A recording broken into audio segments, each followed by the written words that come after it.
Hello, everyone. Hello, everyone. Nice meeting you here. Coming often? X, are you okay? This is X, and he's a great guy, high IQ. He's a high IQ individual. Yeah, he's got this. Check out this cool chain he's got. So thank you very much. We had a busy day today. The king just left, and we've had a great discussion, terrific discussion concerning Gaza and everything else. We had discussions also about Saturday at 12 o'clock. It's going to be a big moment. We'll see what happens. I don't expect much happening with these people, but we'll see what happens. And we're going to be signing a very important deal today. It's Doge, and I'm going to ask Elon to tell you a little bit about it and some of the things that we found, which are shocking. Billions and billions of dollars in waste, fraud, and abuse. And I think it's very important. And that's one of the reasons I got elected. I said, we're going to do that. Nobody had any idea it was that bad, that sick, and that corrupt. And it seems hard to believe that judges want to try and stop us from looking for corruption, especially when we found hundreds of millions of dollars worth, much more than that, in just a short period of time. And we want to weed out the corruption. And it seems hard to believe that a judge could say, we don't want you to do that. Well, so maybe we have to look at the judges, because that's very serious. I think it's a very serious violation. I'll ask Elon Musk to say a few words, and we'll take some questions. Elon, go ahead. Sure. So the at a high level, you say, what is the goal of Doge, and I think a significant part of this of presidency is to restore democracy. This may seem like, well, aren't we in a democracy? Well, if you don't have a feedback loop, okay, we'd have to, if you sorry. Tell you, gravitas can be difficult sometimes. If there's not a good feedback loop from the people to the government, and if you have rule of the bureaucrat, or if the bureaucracy is in charge, and then what meaning does democracy actually have? If the people cannot vote and have their will be decided by their elected representatives in the form of the president and the Senate and the House, then we don't live in a democracy, we live in a bureaucracy. So it's incredibly important that we close that feedback loop, we fix that feedback loop, and that the public's elected representatives, the president, the House, and the Senate, decide what happens, as opposed to a large unelected bureaucracy. This is not to say that there are good people who are in the federal bureaucracy, but you can't have an autonomous federal bureaucracy. You have to have one that is responsive to the people. That's the whole point of a democracy. And if you looked at this, if you looked at the founders today and said, what do you think of the way things have turned out? Well, we have this unelected, fourth unconstitutional branch of government, which is the bureaucracy, which has, in a lot of ways, currently more power than any elected representative. And this is not something that people want, and it does not match the will of the people. So it's just something we've got to fix. And then we've also got to address the deficit. So we've got a $2 trillion deficit, and if we don't do something about this deficit, the country's going bankrupt. I mean, it's really astounding that the interest payments alone on the national debt exceed the Defense Department budget, which is shocking, because we spend a lot of money on defense. And if that just keeps going, we're essentially going to bankrupt the country. So what I really would say is, like, it's not optional for us to reduce the federal expenses. It's essential. It's essential for America to remain solvent as a country, and it's essential for America to have the resources necessary to provide things to its citizens and not simply be servicing vast amounts of debt. And also, could you mention some of the things that your team has found, some of the crazy numbers, including the woman that walked away with about 30 million, right, etc.? Well, we do find it sort of rather odd that there are quite a few people in the bureaucracy who have ostensibly a salary of a few $100,000, but somehow manage to accrue tens of millions of dollars in net worth while they are in that position, which is, what happened to USAID. We're just curious as to where it came from. Maybe they're very good at investing, in which case we should take their investment advice, perhaps. But there seems to be mysteriously they get wealthy. We don't know why. Where does it come from? And I think the reality is that they're getting wealthy at the taxpayer expense. That's the honest truth of it. So, we're looking at, say,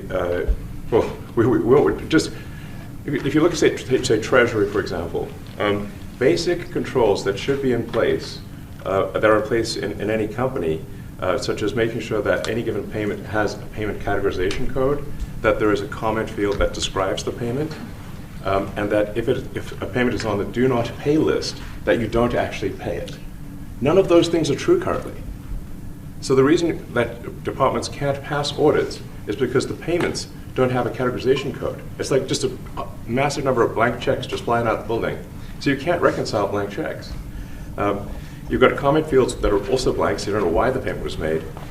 And then we've got this truly absurd, a do not pay list, which can take up to a year for an organization to get on a do not pay list.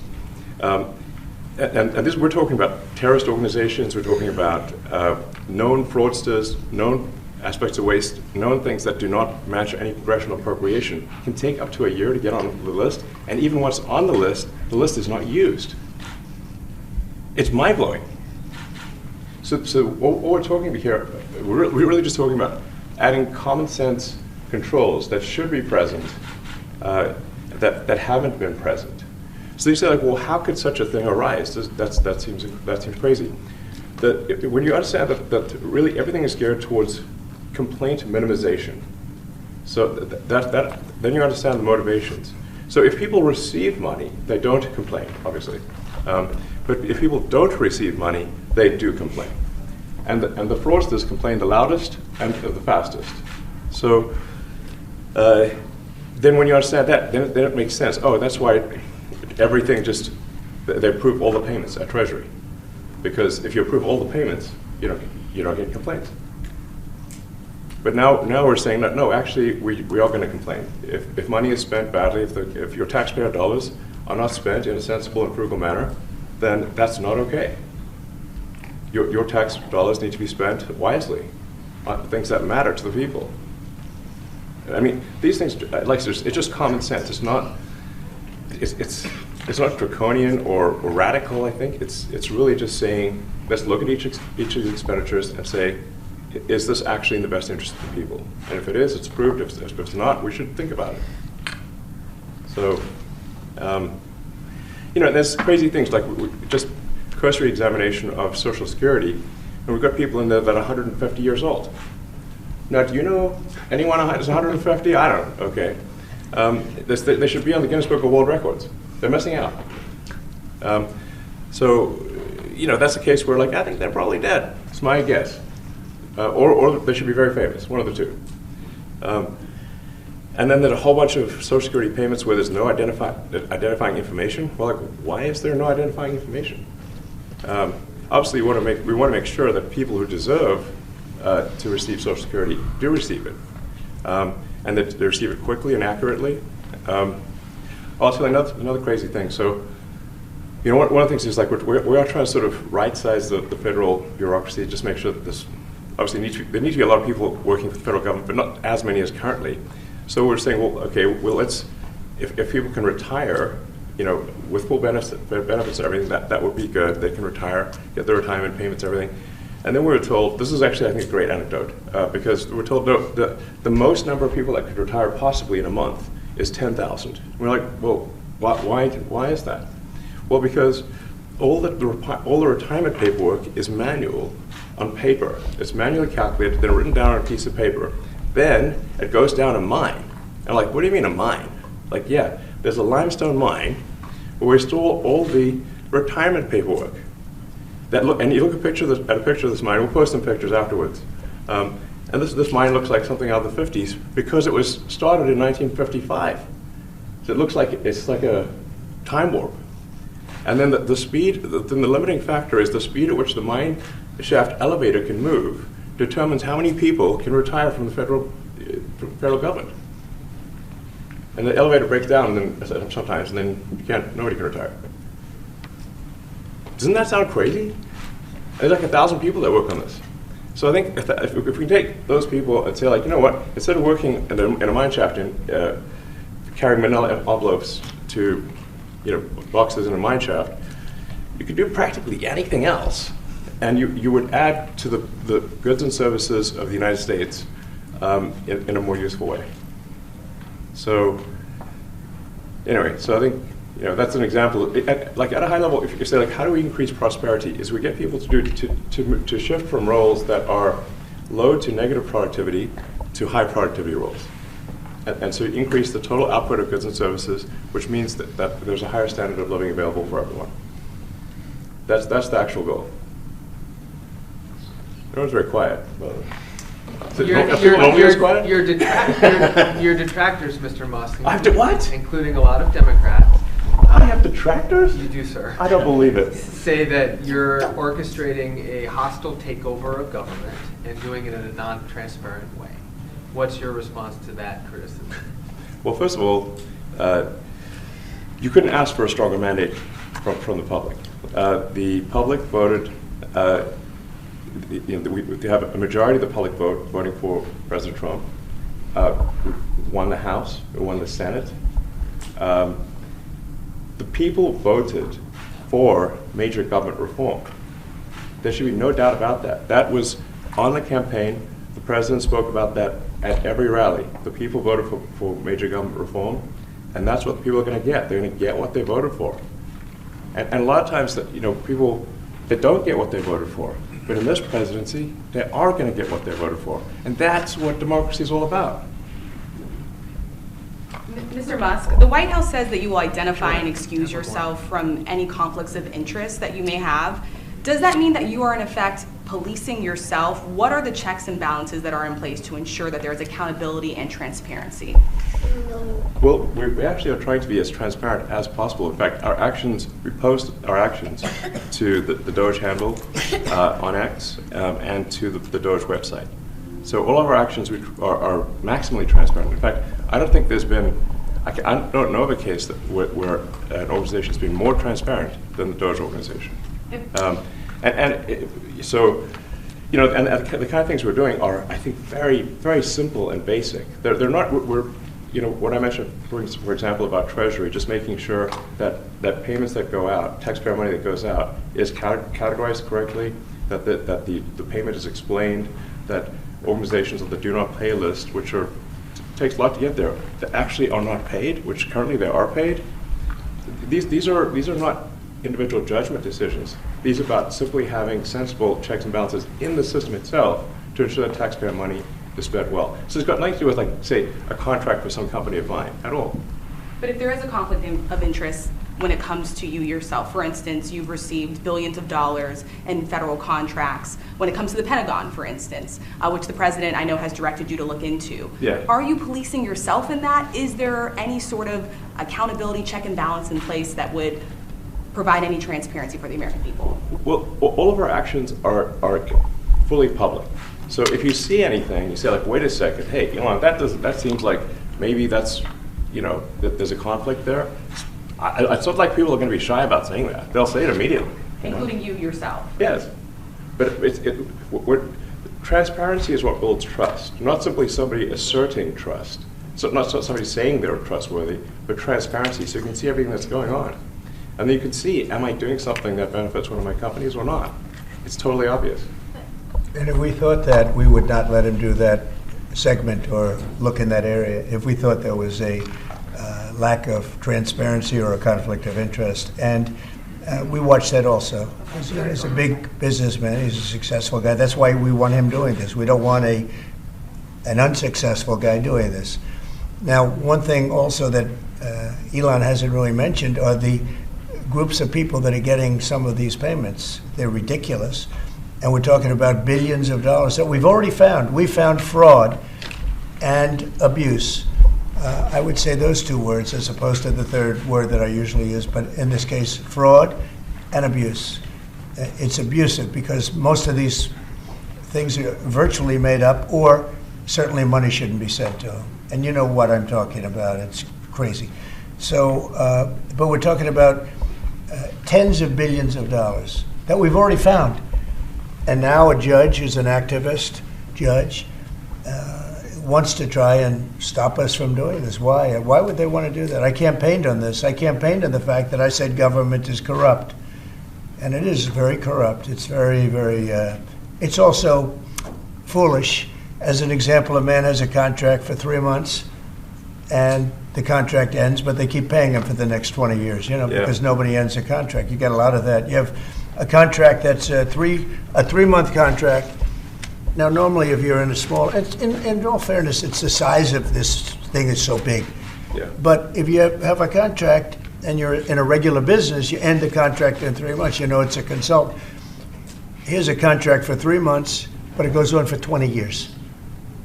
And the guy doesn't say that he got money for 20 years, They don't say it. They just keep getting checks month after month. And you have various things like that, and even much worse than that, actually, much worse. And I guess you call that incompetence, maybe. Yeah. It could be corruption. It could be deals made on both sides, where the guy gets the money, he kicks. I think there's a lot of kickback here. I see a lot of kickback here. There's a lot of kickbacks. A tremendous kickback, because nobody could be so stupid to give out some of these contracts. Yes. So he has to get a kickback. So that's what I got elected for, that and borders and military and a lot of things, but this is a big part of it. And I hope that the court system is going to allow us to do what we have to do. We got elected to among other things, find all of this fraud, abuse, all of this horrible stuff going on. And we've already found billions of dollars, not like a little bit, billions, many billions of dollars. And when you get down to it, it's going to be probably close to $1 trillion. It could be close to $1 trillion that we're going to find. That will have quite an impact on the budget.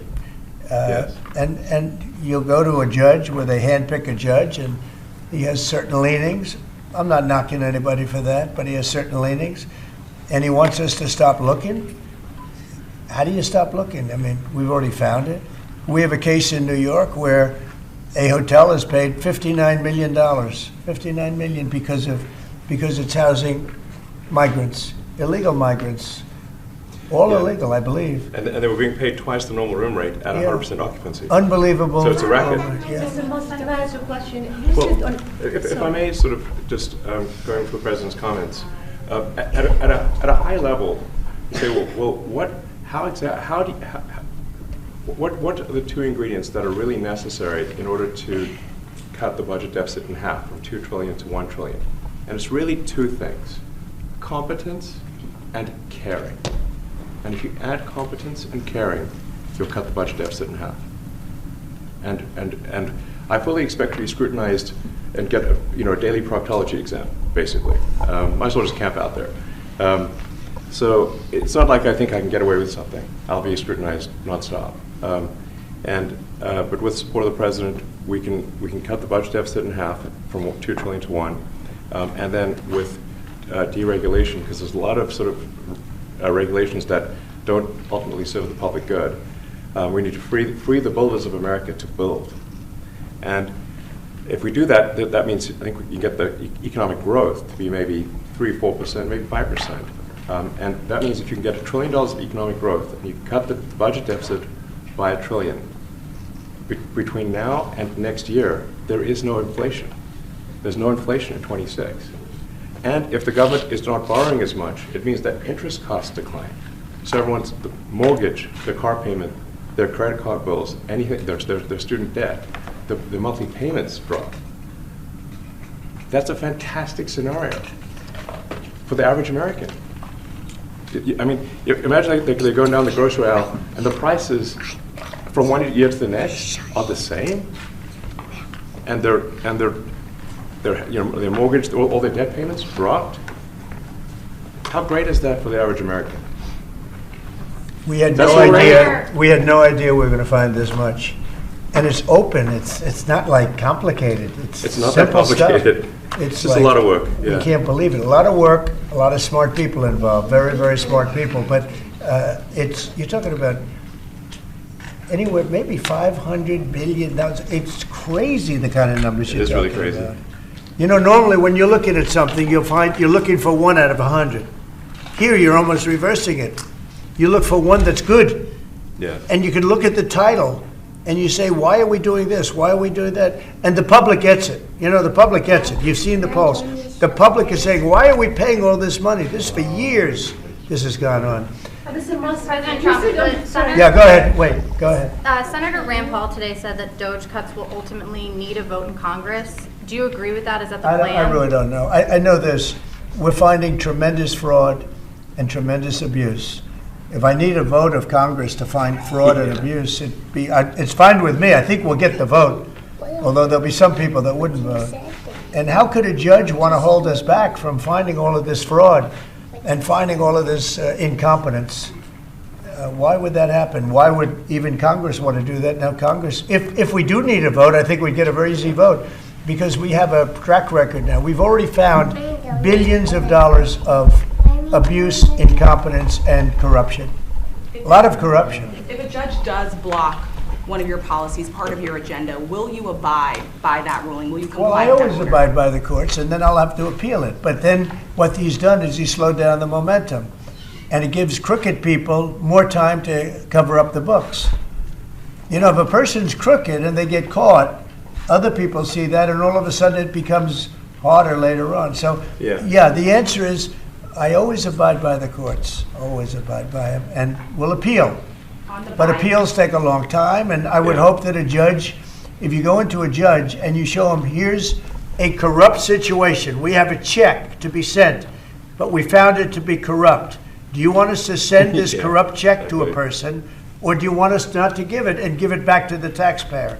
I would hope a judge would say, don't send it, give it back to the taxpayer. Yeah, if I can add to that, what we're finding is that a bunch of the fraud is not even going to Americans. So I think we can all agree that if there's going to be fraud, it should at least go to Americans. But a bunch of the fraud rings that are operating in the United States and taking advantage of the federal government, especially in the entitlements programs, are actually foreign fraud rings. They're operating in other countries and actually exporting money to other countries.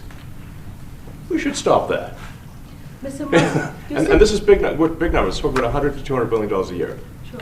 Serious money. Mr. Musk, you said on X Yeah. that an example of the fraud that you have cited was $50 million of condoms was sent to Gaza. But after fact-check this, apparently Gaza in Mozambique, and the program was to protect them against HIV. So can you correct the statements? It wasn't sent to Hamas, actually. It was sent to Mozambique, which makes sense why condoms was sent there. Yeah. And how can we make sure that all the statements that you said were correct, so we can trust what you say? Well, first of all, some of the things that I say will be incorrect and should be corrected. So nobody's going to bat 1,000. I mean, we will make mistakes, but we'll act quickly to correct any mistakes. I'm not sure we should be sending $50 million worth of condoms to anywhere, frankly. I'm not sure that's something Americans would be really excited about. And that is really an enormous number of condoms, if you think about it. If it went to Mozambique instead of Gaza, I'm like, okay, that's not as bad, but still, why are we doing that? Mr. Musk, can you talk a little bit about how closely you're working with agency heads as you're directing these cuts? Do they have how much input do agency heads have when you're making these decisions? Yeah, we work closely with the agency heads, there are sort of checks in place. So it's not just us just going in and doing things willy-nilly. It's in partnership with the agency heads, and I check frequently with the president to make sure that this is what the president wants to have happen. So we talk almost every day, and I double check things to make sure, is this something, Mr. President, you want us to do this? Then we'll do it. USAID has been one of your main targets. Are you concerned at all that some of the cuts or that shutting that agency altogether may lead to diseases or other bigger problems starting in other countries that then come to the United States? Yeah, so that's an interesting example. So that's something where we work closely with the State Department and Secretary Rubio. And we have, for example, turned on funding for Ebola prevention and for HIV prevention. You left that, you said? Yes, correct. And we are moving fast, so we will make mistakes, but we'll also fix the mistakes very quickly. Do you see it as a worthy cause, USAID? I think that there's some worthy things, but overall, if you say what is the bang for the buck, I would say it was not very good. And there was far too much of what USAID was doing was influencing elections in ways that I think were dubious and do not stand the light of day. I mean, just as a follow-up to the Pentagon contracts, if you have received billions of dollars in contracts from the Pentagon, and the president's directing you to look into the Department of Defense, is that a conflict of interest? Are going to do at the president's request. Does that present a conflict of interest for you? No, because you'd have to look at the individual contract and say, first of all, I'm not the one, filing the contract. It's people at SpaceX or something. People will be putting for the contract. And I'd like to say, if you see any contract where where it was awarded to SpaceX and it wasn't by far the best value for money for the taxpayer, let me know, because every one of them was. The president said the other day that you might look at treasuries. Could you explain that a little bit? What kind of fraud, and that question goes to both of you, what kind of fraud are you expecting to see or do you see right now in U.S. treasuries? Yeah, I think you mean the Treasury Department as opposed to Treasury bills. Or you also referenced treasuries on Air Force Yeah, One the other night. go ahead. Well, as I mentioned earlier, really the first order of business is to make sure we're actually collecting. Sorry for this. I thought my son might enjoy this, but he's sticking his fingers in my ears and stuff. So it's a bit hard to hear sometimes. Hey, stop that. The stuff we're doing with Treasury Department is so basic that you can't believe it doesn't exist already. So for example, like I mentioned, just making sure that when a payment goes out, it has to have a payment categorization code. It's like, what type of payment is this? You can't just leave the field blank. Currently, many payments, the field is left blank. And you have to describe what's the payment for, some basic rationalization. That also is left blank. So this is why the Pentagon, when's the last time the Pentagon passed an audit? A decade ago, maybe? I don't know, ever? Really? And we want to, just in order to actually pass audits, you have to have financial information that allows you to trace the payments. And once in a while, the Treasury has to pause payments if it thinks the payment is going to a fraudulent organization. If a company or an organization is on a do not pay list, we should not pay it. I'm sure you would agree. Like, if it's quite hard to get on that payment, the do not pay list, it means that this is someone that is just, it's like dead people, terrorists, known fraudsters, that kind of thing. We should not pay them. But currently we do, which is crazy. We should stop that. Many transactions. And by the way, hundreds, thousands of transactions like that. We have a big team. And for the sake of the country, I hope that the person that's in charge and the other people that report to me that are in charge are allowed to do the right thing, namely make sure everything's honest, legitimate, and competent. But we're looking at just, when you look at USAID, that's one. We're going to look at the military, we're going to look at education. They're much bigger areas. But the USAID is really corrupt. I'll tell you, it's corrupt. It's incompetent, and it's really corrupt.